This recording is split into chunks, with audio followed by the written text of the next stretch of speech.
How to Train a Happy Mind is a production of the nonprofit Skeptic's Path to Enlightenment.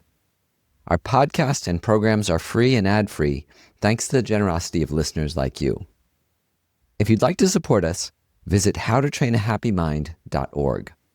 While you're there, you can join our Train a Happy Mind community for live discussions and meditations. Or grab a copy of my book, How to Train a Happy Mind, featuring a foreword by the Dalai Lama.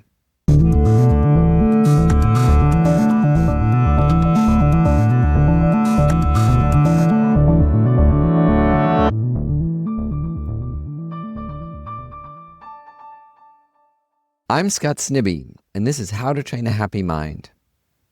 It turns out that many of the greatest living Buddhist teachers are also some of the hardest to receive teachings from. Lacking ego, they have no need to promote themselves. They often spend their time in retreat or guiding a small circle of longtime students, those fortunate enough to stumble across such a perfect teacher and dedicate sustained time and effort to studying with them.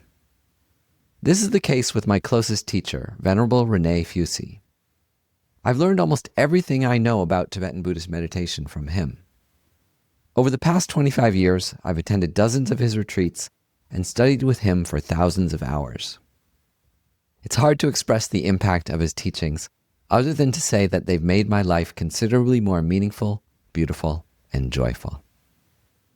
Venerable René became a monk in his 20s after a motorcycle accident awakened him to the preciousness and fragility of life.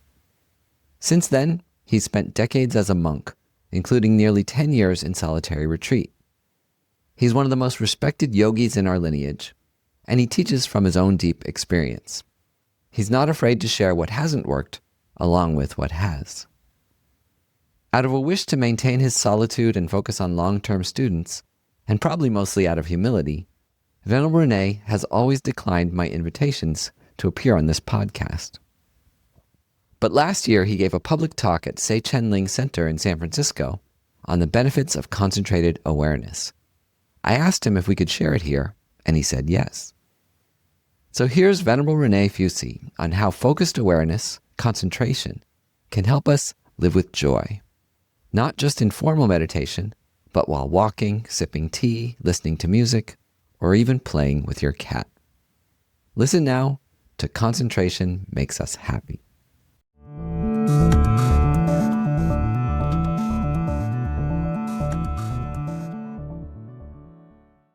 So today I thought maybe to do it a little bit different, and I was asked to speak a little bit about calm abiding, and usually it comes in the section on how to develop shamata, calm abiding, going through the 9 stages with 8 obstacles and the 5 antidotes and so forth.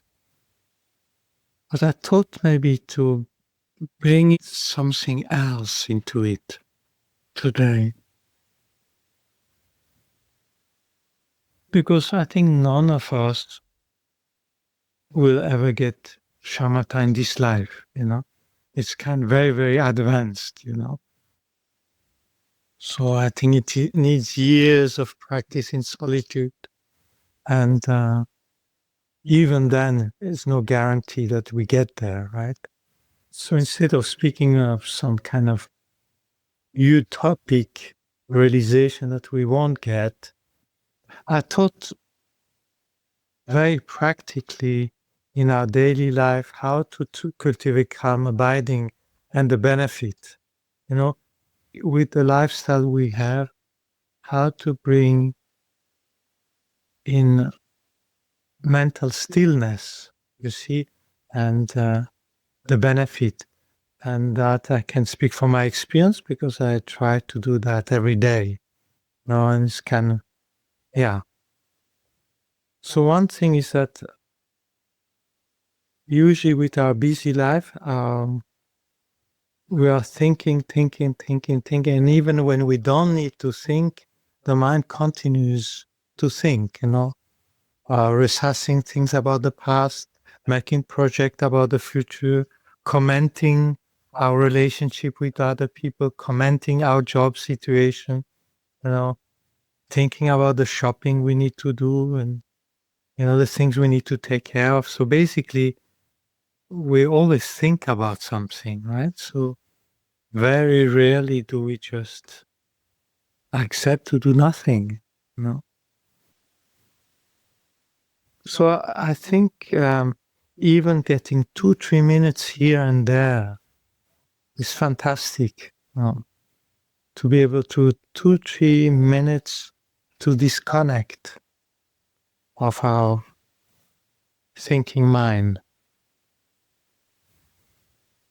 So first, what is the benefit of doing that?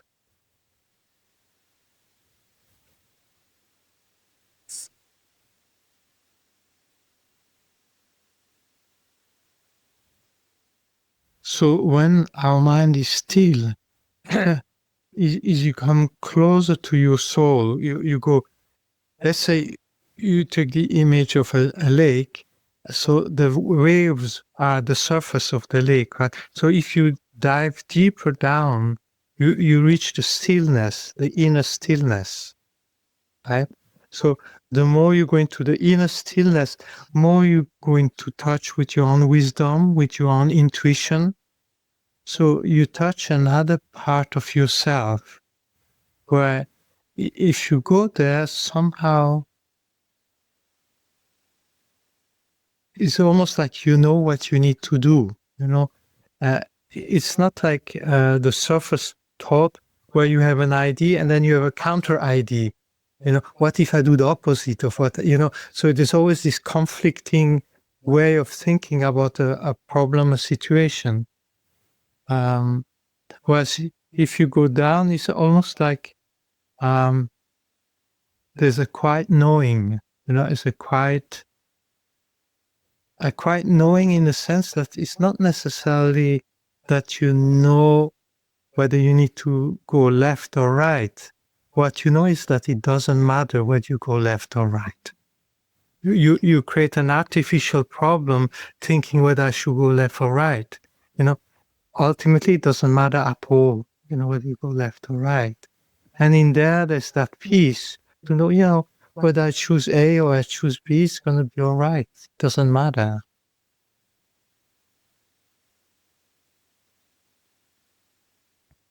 And also in that inner peace, there's a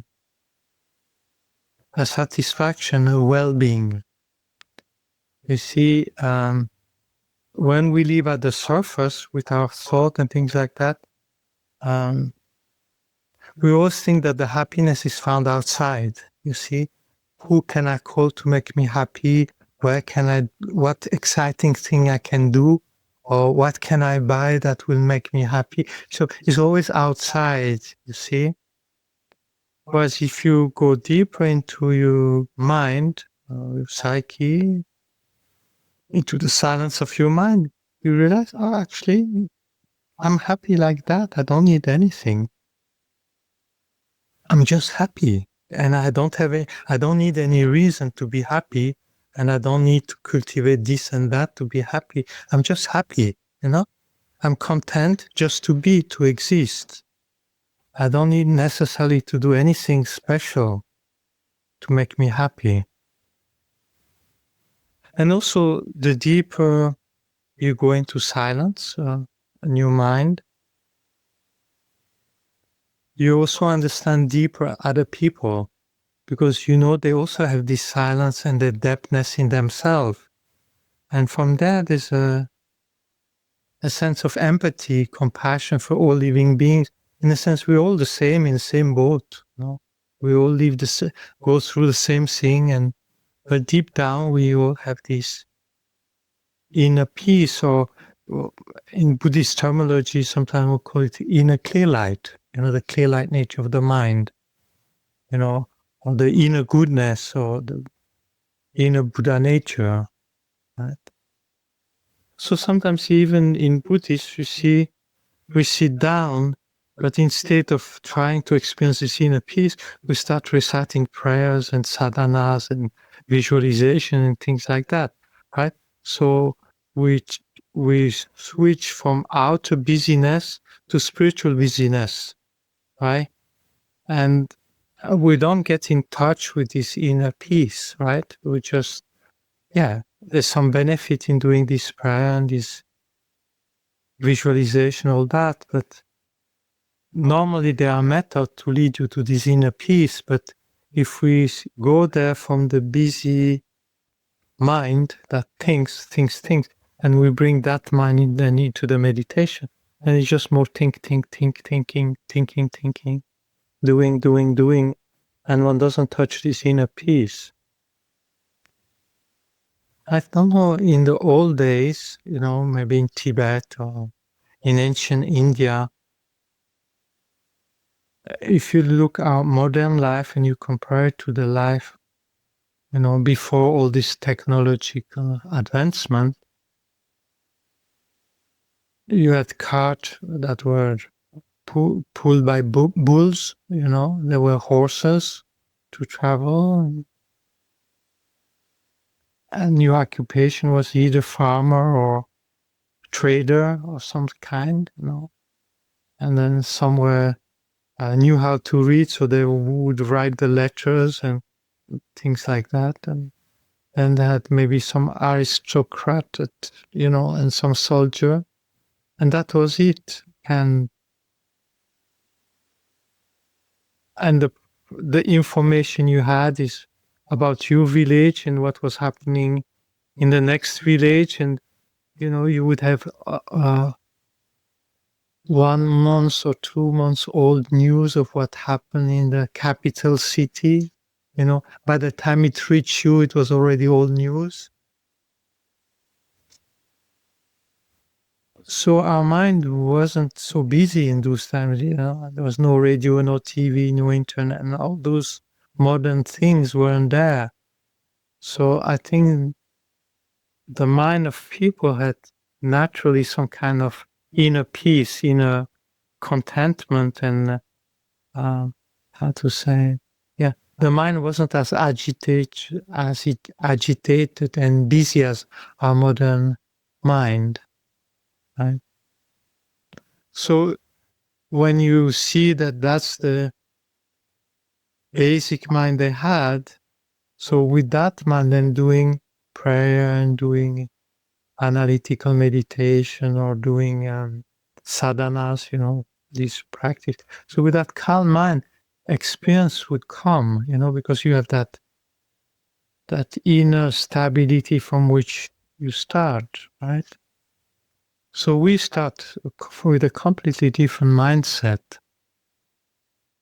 And then those of you which had met this old Lama that came from Tibet, like Ribu Rinpoche, Kiti-Sapa, Rinpoche, Chodan Rinpoche, and so forth, they're so relaxed, they're just relaxed, It's almost, they have all the time in the world, Doesn't matter, we finished today? Oh, yeah, we finished. Oh, if we don't finish today, well, we'll continue tomorrow.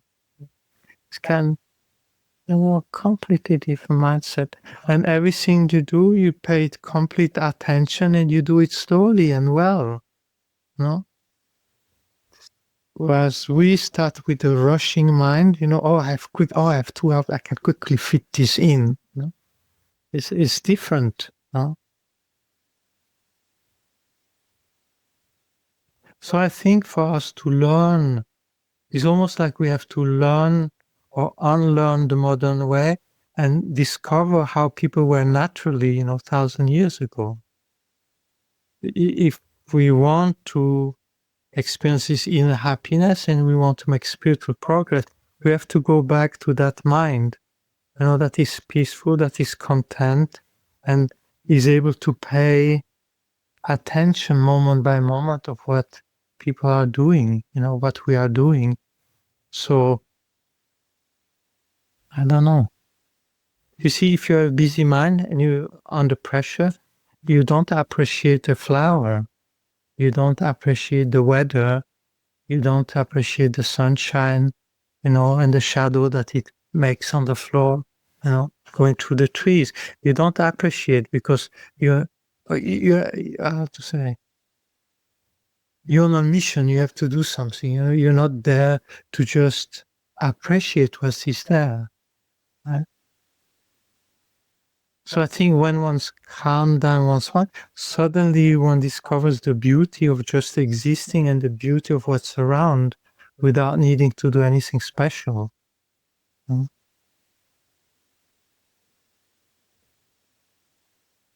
And then when modern people reach that, they think it's a great spiritual experience, But actually that's how people were hundreds of years ago.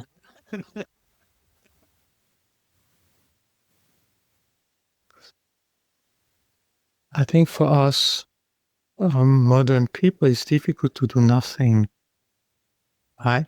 So now doing nothing, if you had to do nothing, actually it's a punishment, right? You put somebody in jail in a house and you ask him to do nothing and he freaks out, right? It's a punishment to do nothing, right?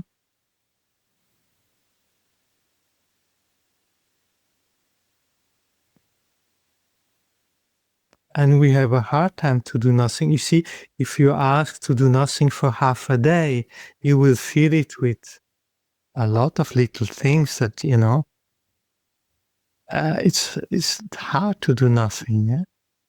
So you ask them, oh, okay, do nothing. All right, thank you so much. Just sit happily there, not doing nothing at all, just being happy to exist, happy to breathe, happy to see what's you, the sound, the smell, the taste, the touch, and see your thought, just like rainbow thought form going through your mind. So to be at peace with oneself, I think it's very hard. It's very hard. And we don't think it's something great. We don't think that's something valuable. No, we don't think that's something that would be worthwhile to achieve. Yet, when you experience it, suddenly all your priority, all the thing you think was indispensable, you realize doesn't mean anything. You see, we have all these projects in our life to do this and that. But when we die, nothing of that matters. Nothing. We cannot take anything with us. No? Cannot take your house, your car, not your partner, not your children, not your parent. Nothing. The only thing that goes with you is your state of mind. Right? The only thing that goes with you after is your mind. So if your mind is peaceful, happy, you go on to your next life with your peaceful, happy mind. If you're stressed, if you're worried, if you have all these people and objects that you attach to that you cannot let go, well, you go on with that suffering mind of not wanting to let go of all these things.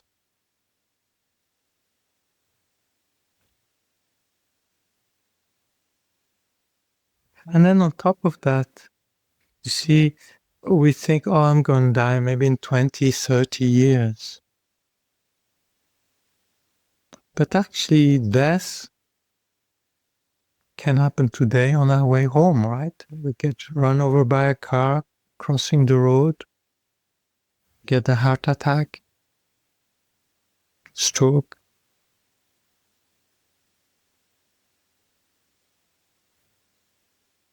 So all our project, all our goals, all our wishes, they might happen or they might never happen.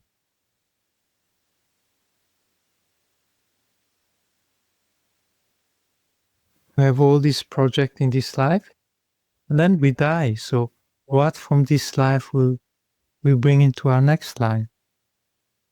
So we'll have to start all over again. Even if you become a billionaire in this life, next life, well, you start with zero again, right? And whatever you've built doesn't come with you. If you're started a business, work hard to bring it to fruition, and you're successful, and then you die. Well, goodbye.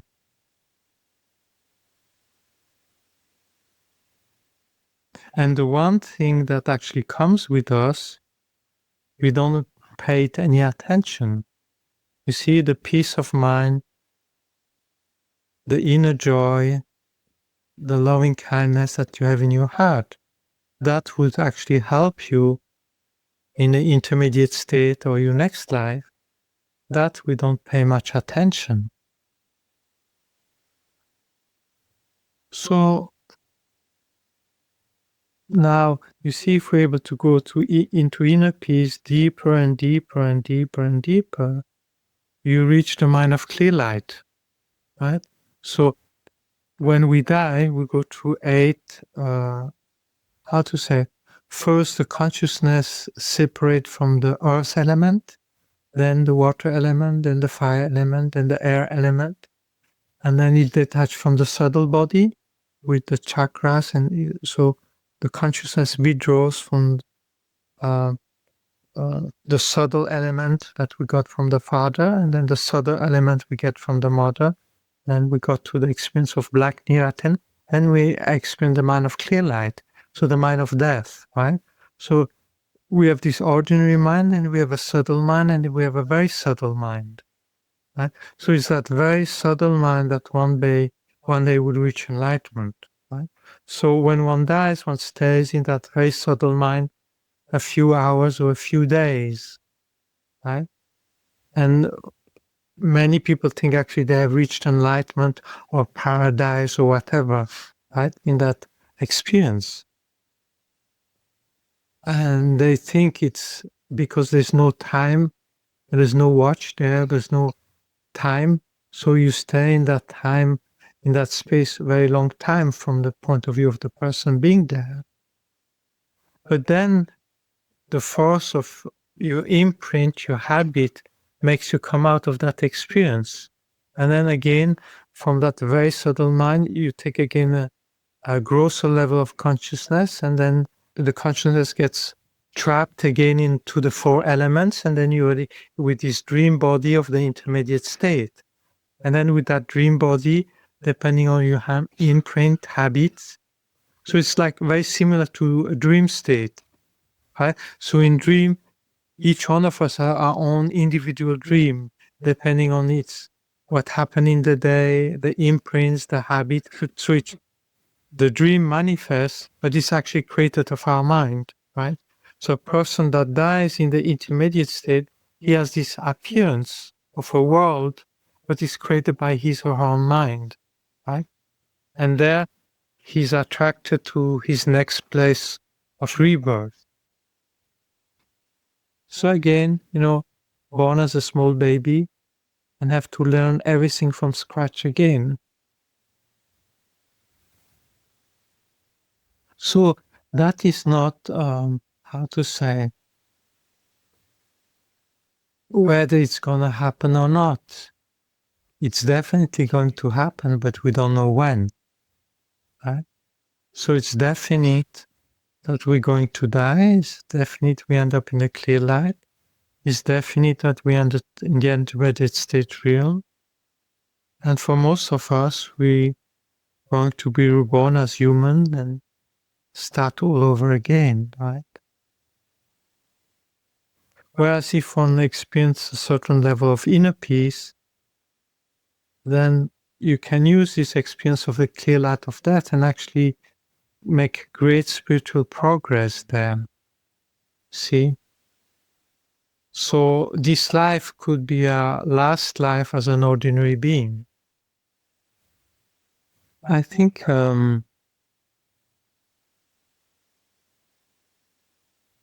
one key to meditation is actually to slow down, to do less, but with more consciousness, with more awareness, being more fully there and do it mindfully.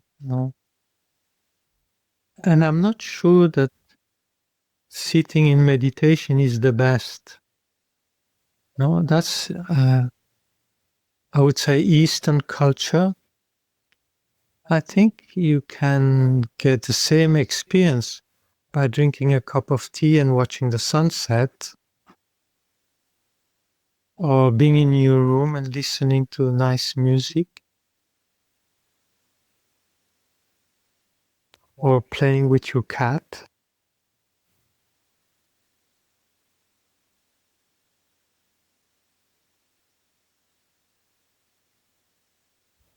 Anything that makes us happy to slow down, and anything that makes, yeah, that puts you at ease, and where you don't have an agenda of doing something. You just enjoy the present moment.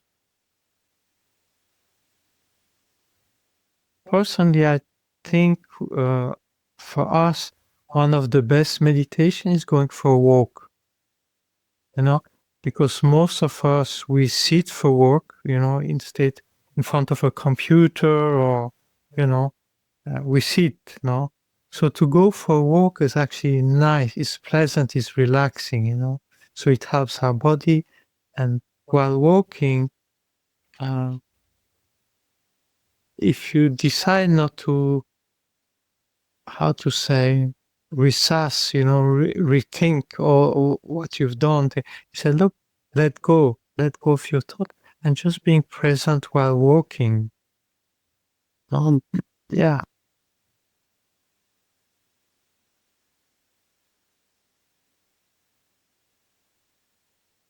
And then sit on a bench and look out. You see anything that let your mind slow down, and suddenly you start appreciate, when you stop thinking, you start appreciating again things around you, the flowers, the dogs that play, the birds, you start looking at things again that you weren't looking before because you were just thinking. So that helps you to slow down and to appreciate being alive, being present, and see life around, Other human beings, how they move their body, how they dress. It sounds simple, but actually it's very difficult to do that, because one is so habituated to thinking. To be able to let go and appreciate the present moment is actually difficult.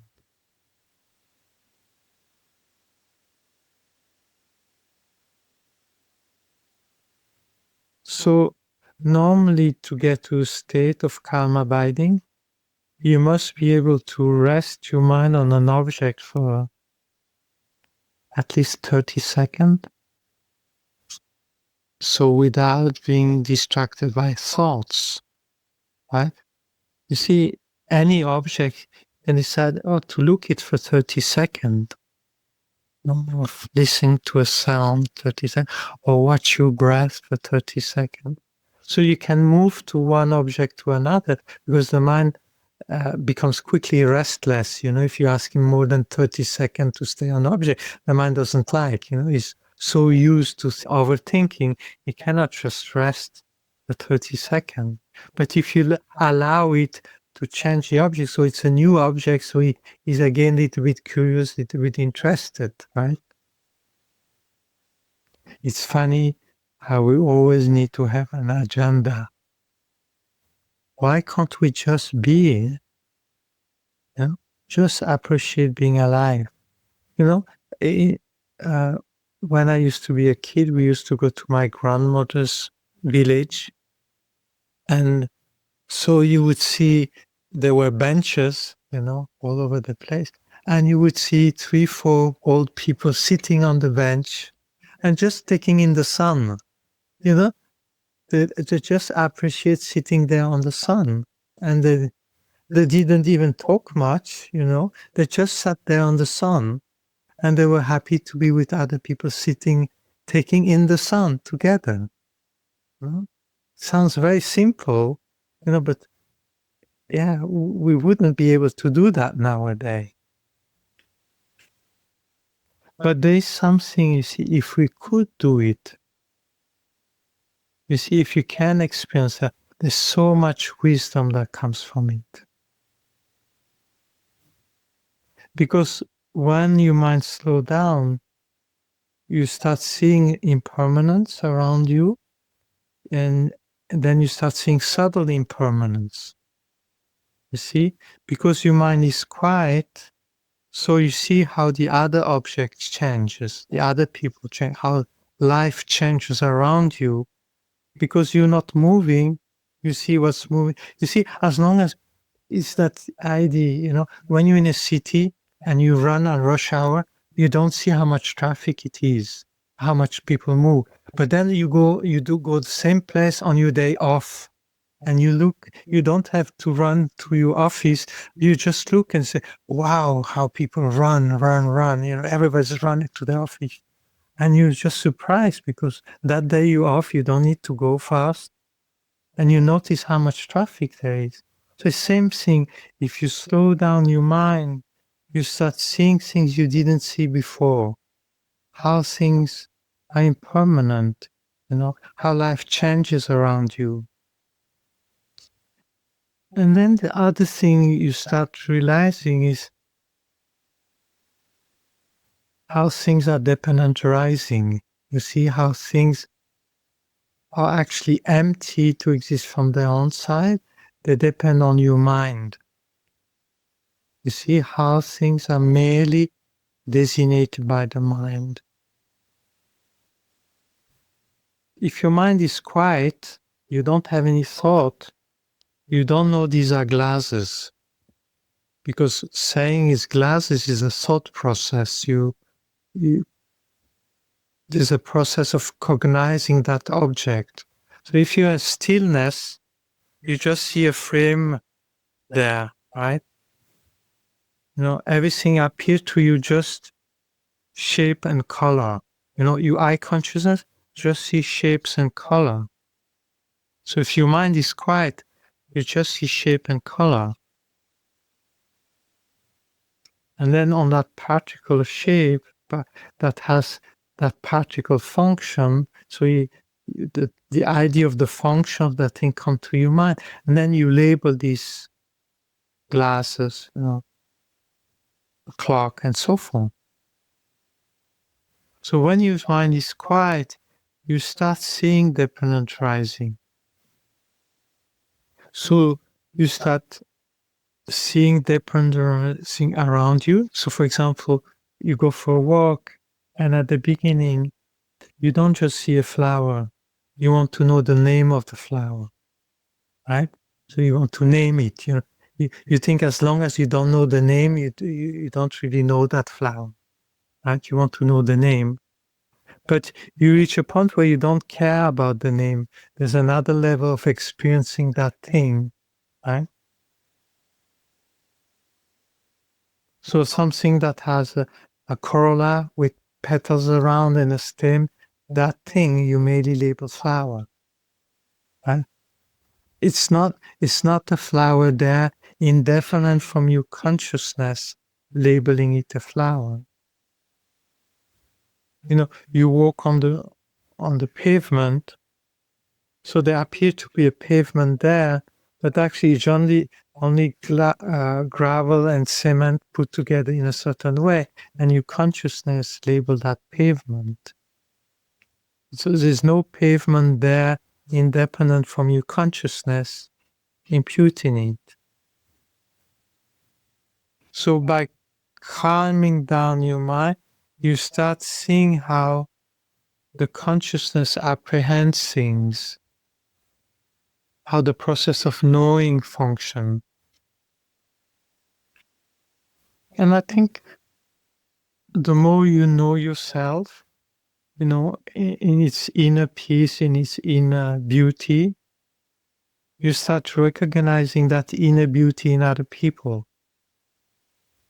You see, the more you're in tune with your inner joy, your inner light, your inner peace, you start seeing the same light in others.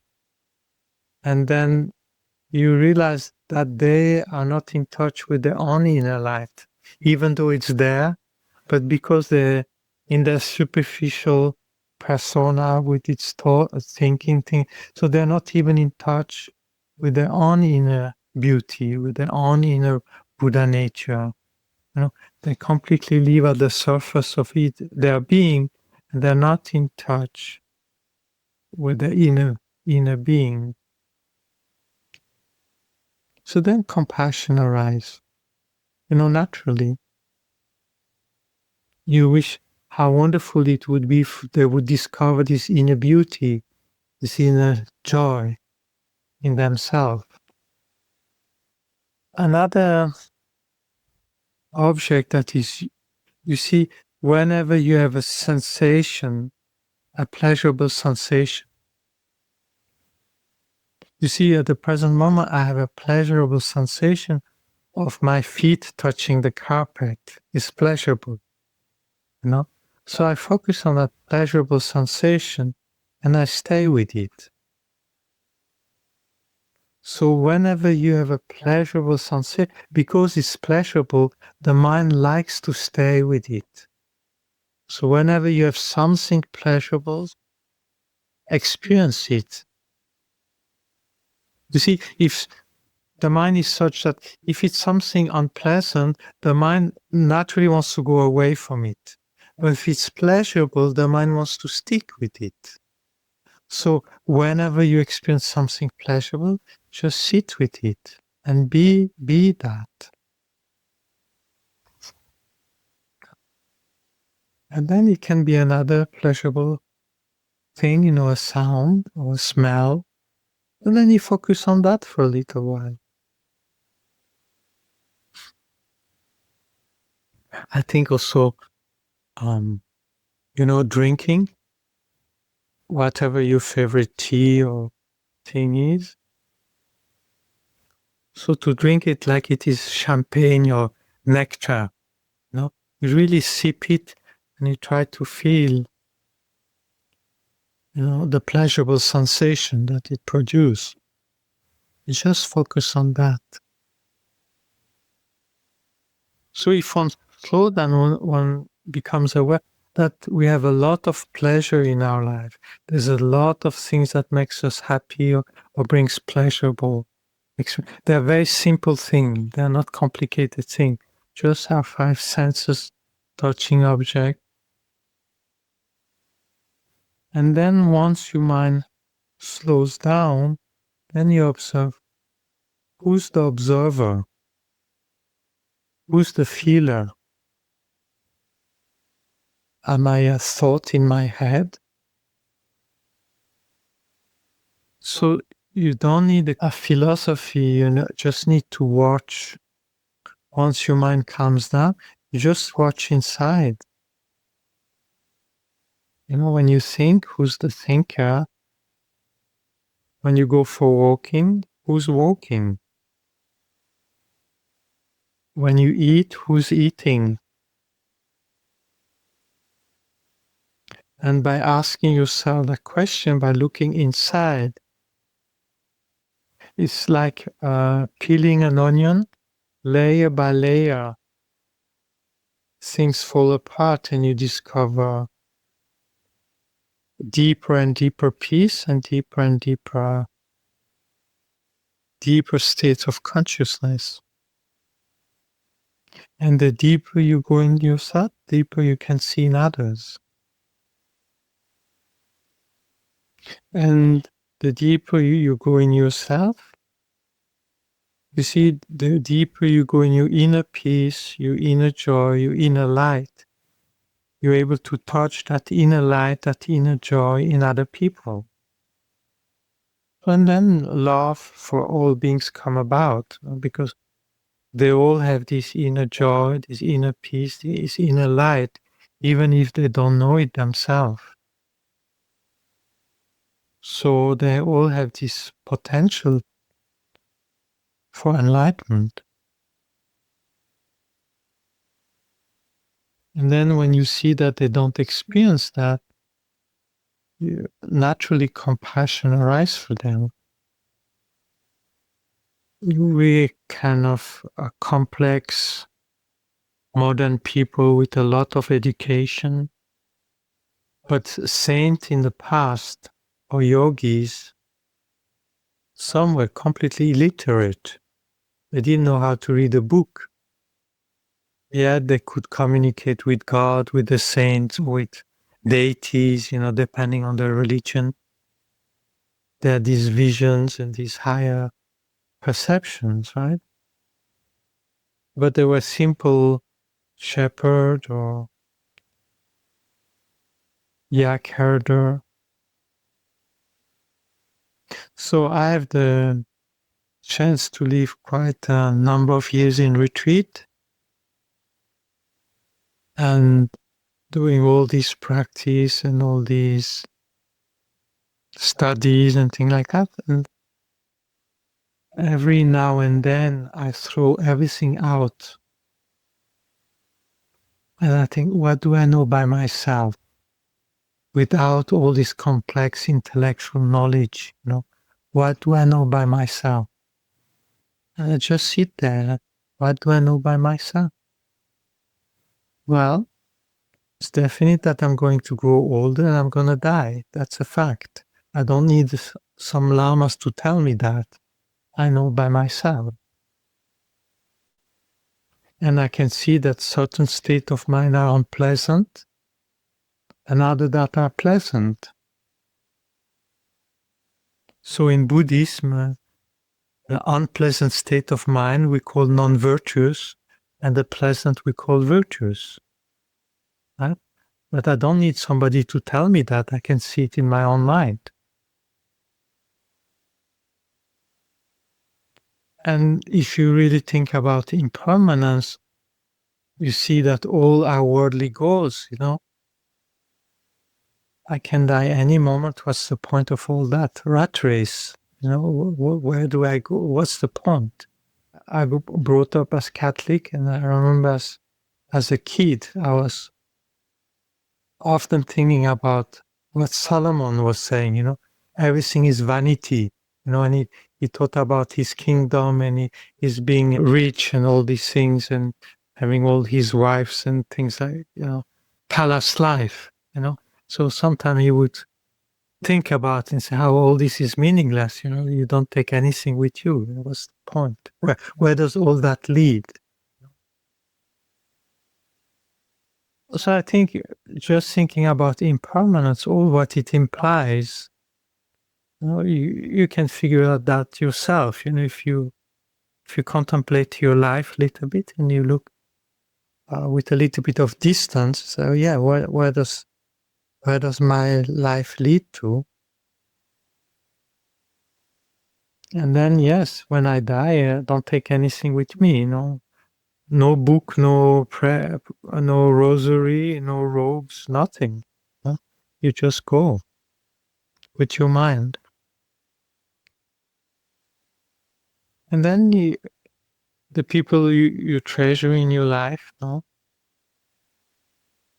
how much of your happiness in your life has come due to the kindness of others, your parents, and then they give you this body, and then your teacher going to schools, and your friends, and then even in daily life, you see the food we eat, the clothes we wear, the car we drive, the roads, the airplane.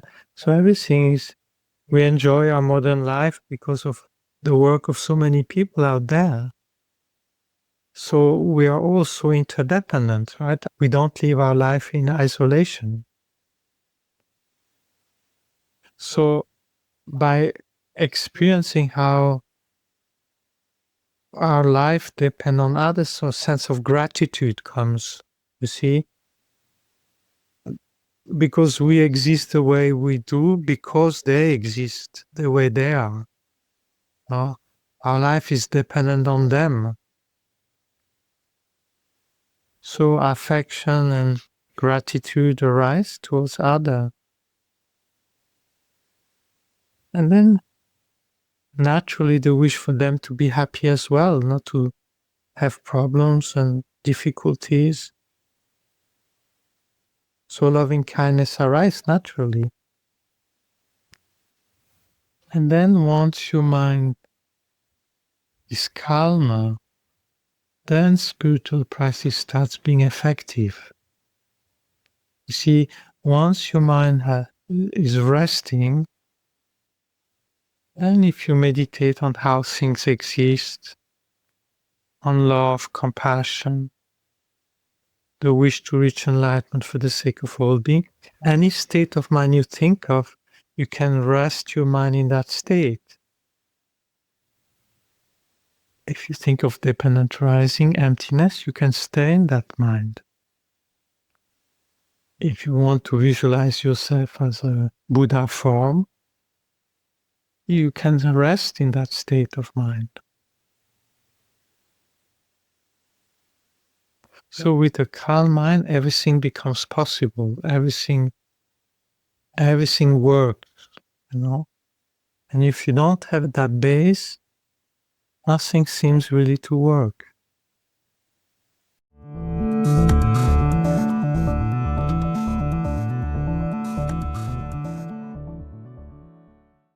Thanks for listening to this rare teaching from Venerable René Feusi on the power of concentration. I hope his gently spoken insights gave you a taste of the joy and satisfaction that focused awareness can bring, not just on the meditation cushion, but in the simple moments of everyday life, walking, sipping tea, listening to music, or even playing with your cat.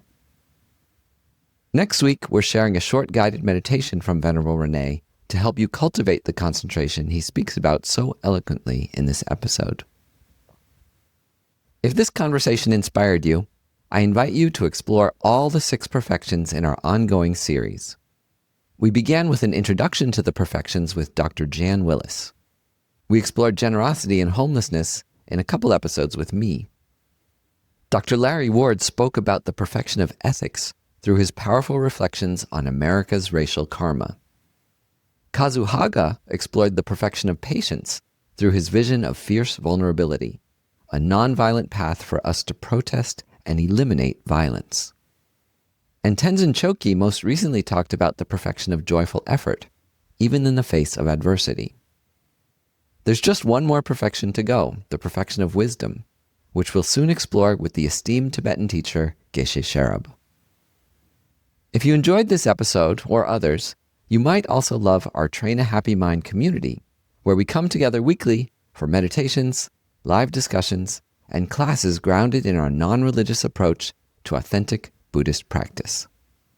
Sign up for free or by donation at trainahappymind.org. You'll also find links there to my book, How to Train a Happy Mind, featuring a foreword by His Holiness the Dalai Lama. It shares many of the Buddhist and psychological tools I've found most helpful for building resilience, connection, and joy. This podcast is a non-profit, ad-free offering made possible by generous listeners like you. If you'd like to support our work, you can make a tax-deductible donation at howtotrainahappymind.org. We gratefully accept all forms of support: credit cards, cash, cryptocurrency.